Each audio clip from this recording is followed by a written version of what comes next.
What are the warning signs of suicide? How do educators and parents build safe and trusting relationships to sustain children through difficult moments in their lives? Join us as we talk about this sensitive and important topic coming up next in the chat room.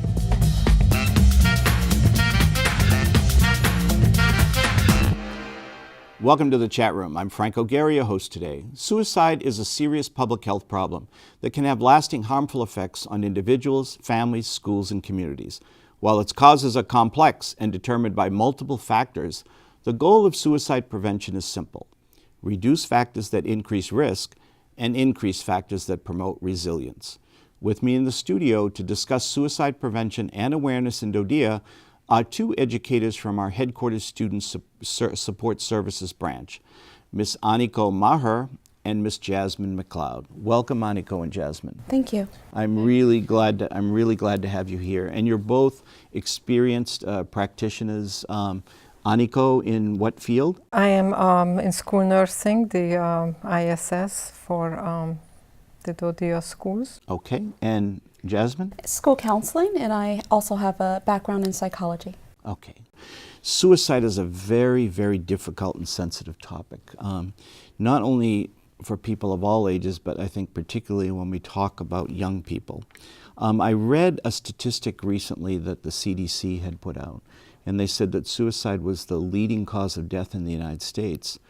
But they also said that among young people ages 15 to 24, it was the second leading cause of death. And that was, to me, very frightening and sobering. And so I thought it was really important for us to spend some time talking about suicide prevention in our DoDEA schools, identification, and certainly the responses that we take in our schools. So let me begin today by asking, why is it important for us as a school system to have an awareness of suicide and suicide prevention in DoDEA schools? Okay, well, suicide and suicidal behaviors are not healthy. Emotional wellness and mental health is just as important as physical wellness for academic achievements among students. Awareness of the suicidal issues is the first step in taking action in suicidal prevention. In the past years, there has been an increase of mental health problems among pre-teens and adolescents. And nationally, you mean, or in our both? Both. Yes, and suicide is tragic, but it is often preventable. And we could provide you a lot more statistics of numbers of suicidal attempts and death by suicide, but I feel that just one death by suicide is one too many. Absolutely. Yeah, and to expand on that, Frank, you know, I think it's important to note, just off of your statistic alone, that this is not a youth issue, it's not a military issue, this is really a public health issue. And as Aniko mentioned, one life alone is just too many, and that's why this is important to talk about. Well, let's talk about what the research says about the risk factors and about the warning signs. What can you tell me about those? Well, current research, and this is always a growing field, delineates between risk factors and warning signs based off of time. So when you think about risk factors, the research suggests that logical predictors for evaluating potential suicidal ideation is long-term, whereas warning signs are a clear indication of imminent danger. So to see this in practice, for example, if you have a student, let's name him John. John is typically a well-adjusted student, performs well academically in school, and his teachers, his counselors, they start to notice that John just seems to be displaying a more anxious behavior. He seems a little bit stressed, and typically he's never had any behavioral issues before, but lately he's been sent to the principal's office for some risky behaviors. And his most recent incident was maybe a substance abuse on campus, which is completely out of character for him. And you're noticing this progression of those behaviors over 2-3 months. So those are your long-term risk factors that we're looking at.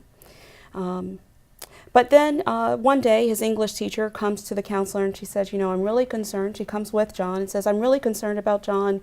He wrote this poem and describing how he wants to end his life, and it's very detailed. It describes a plan. It describes how he would go about doing it. And as the counselor's talking to John, he explains to her that he has means to complete that plan. And so naturally, the counselor pulls the parent into her office or his office, and the parent shares with her that he's been acting depressed lately. He's been pulling away from his family. He hasn't been coming down and spending time in common areas in the home as much as he used to. And things that he was passionate about, let's say it was football and video games, he's just not displaying interest in those things any longer. And so all of those factors are really depicting a picture that shows us that there's some imminent danger here for John, and we need to get him the help that he needs. So both are important, the risk factors and the warning signs. And fortunately, our mental health professionals in our schools are trained to identify and respond to both. Now, if I'm a teacher, I want to just talk a little bit about something you said. If I'm a teacher and I'm not a trained mental health professional, how do I recognize some of those indicators that are there as actual signs of a potential suicidal person that I ought to report and get further help for? Mm-hmm. Well, most people who feel suicidal, they do demonstrate the warning signs, and but not all people do. Some of the common warning signs are appearance of sadness, chronic long-term sadness, depression. In fact, the number one reason for suicide is untreated depression. Thinking about killing oneself, talking about it, making plans is another common sign.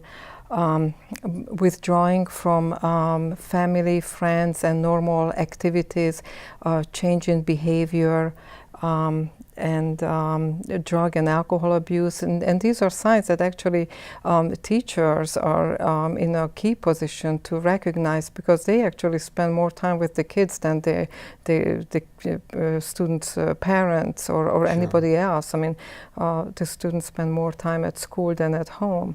So being aware of the common signs will certainly help to identify and then to know what to do once you recognize these signs. Now, obviously, prevention is critical. Absolutely. Can we talk a little bit about prevention? Yeah, in fact, we'd like to talk about prevention that works. I think one of the most important factors is increasing awareness, what we're doing today. In the past, it's very difficult to talk about suicide. It's a scary topic.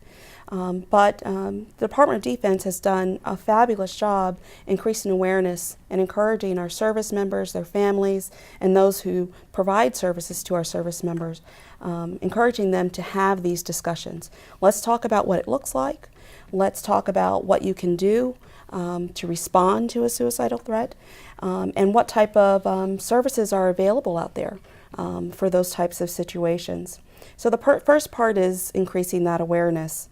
The second part is fostering resiliency. When you talk about preventable factors, increasing a person's ability to cope is probably one of the most effective things we can do. And so in our schools, we encourage our educators to have a relationship with every single student in that school. And that's very important, to have a trusting and safe relationship that you can go to, confide in, and know that that person, if they have sometimes it's just a gut feeling that says, something here is just not right and I'm concerned about you. To have the strength, the courage to kind of cue that up and ask a few more questions. How are you doing?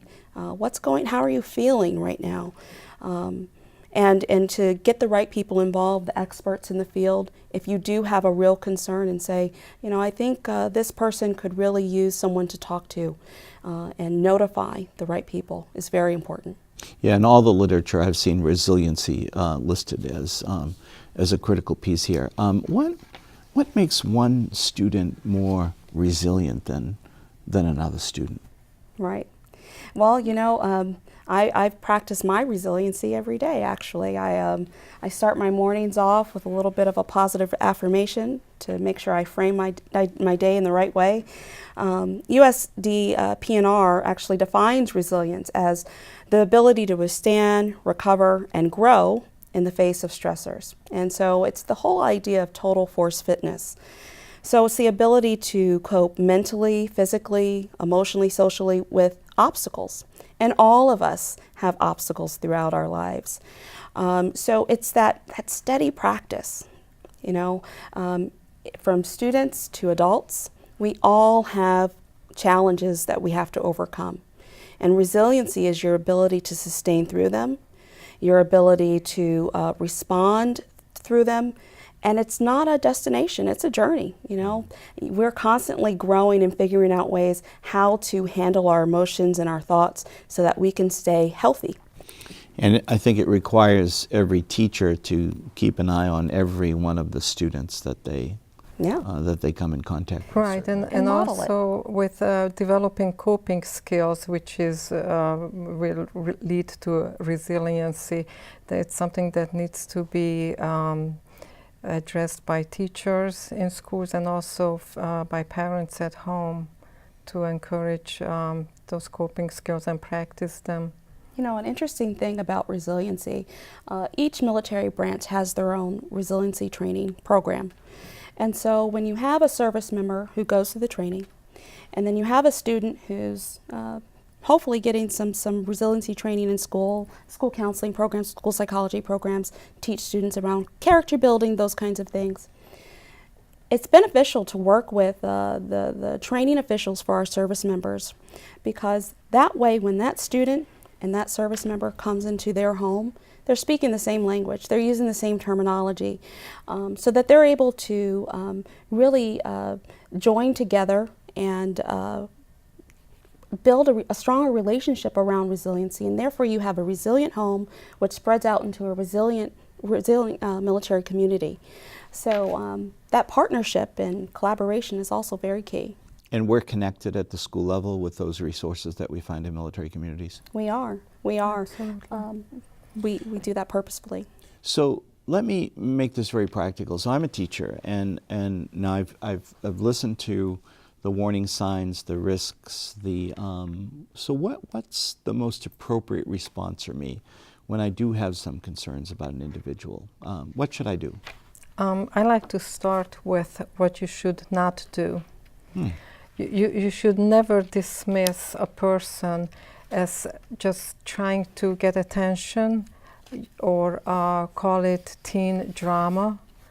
You should never try to manage the problem on your own, and do not ever leave a person alone if they're in crisis.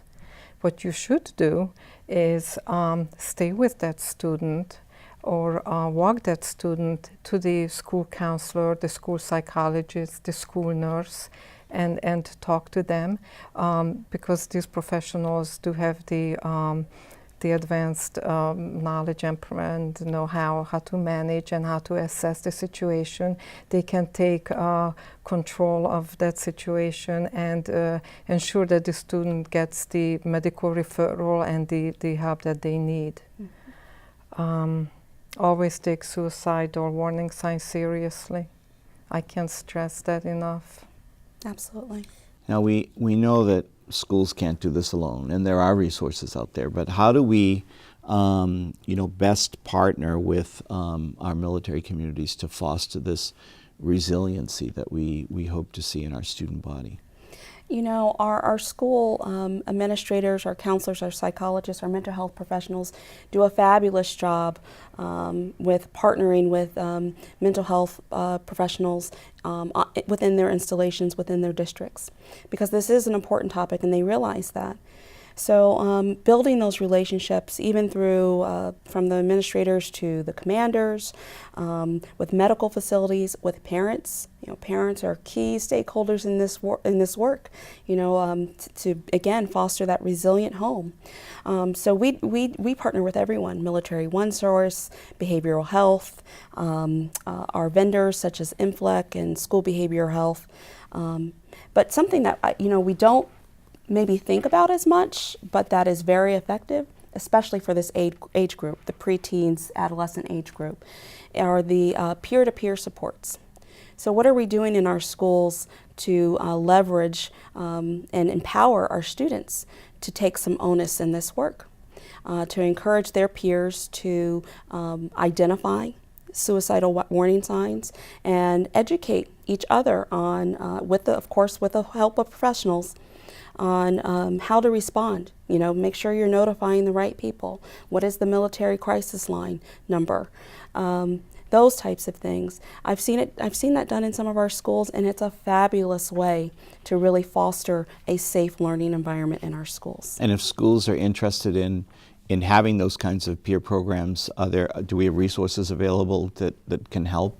Absolutely. One that comes off the top of my head is our student-to-student program. We have a lot of different student leadership programs in our schools, but it's just a matter of identifying that as a goal for those groups and giving them some power and an opportunity to be a part of that discussion, again, to build that awareness.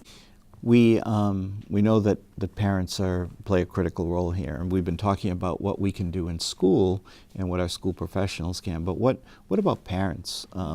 What about the signs that they may see and the help that they may need to seek? Can you talk a little bit about that? Well, in addition to the resources that are available, if there is signs of suicide and the parent has concern, they definitely need to contact their primary care provider, because it is their physician that will provide the care, the best care that is required, and will know how to approach the problem and where to refer, whether mental health care is needed.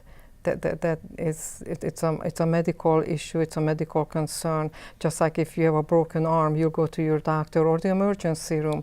And it's the same here. If there's a child in crisis, your best action is to go to the emergency room. It is, and sadly there is stigma attached to mental health issues, and bringing the awareness and talking about this, we're also trying to reduce that stigma and approach it as a health concern. Are we making progress on reducing that stigma? Slowly, hopefully, yes. I've seen a lot of progress being made on that. You see, within a military community, it is talked about a lot more. And you have a lot of our leadership encouraging everybody to seek the help that they need. That's a good thing. That's a very good thing. I mean, the risk is too great. It is. To not to, okay. How about where our viewers can go for more information on this subject? Sure. Well, there's a plethora of resources. Perhaps the most important one is the military crisis line. It's set up so that you can text, you can call in, you can notify someone of a concern that you have, or if you just need to talk, there's someone on the other end of that line to do that. So that number is 1-800-273-8255.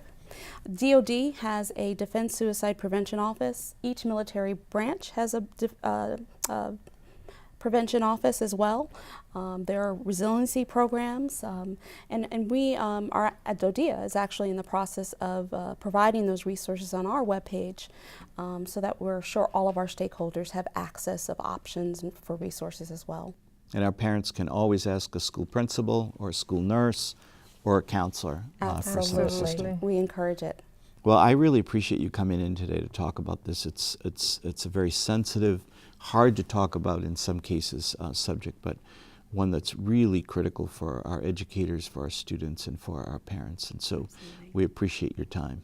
You can find more information and more resources at the URLs listed on our website. And remember the power of one. Power of one can save a life. Thank you for joining us in this edition of The Chat Room.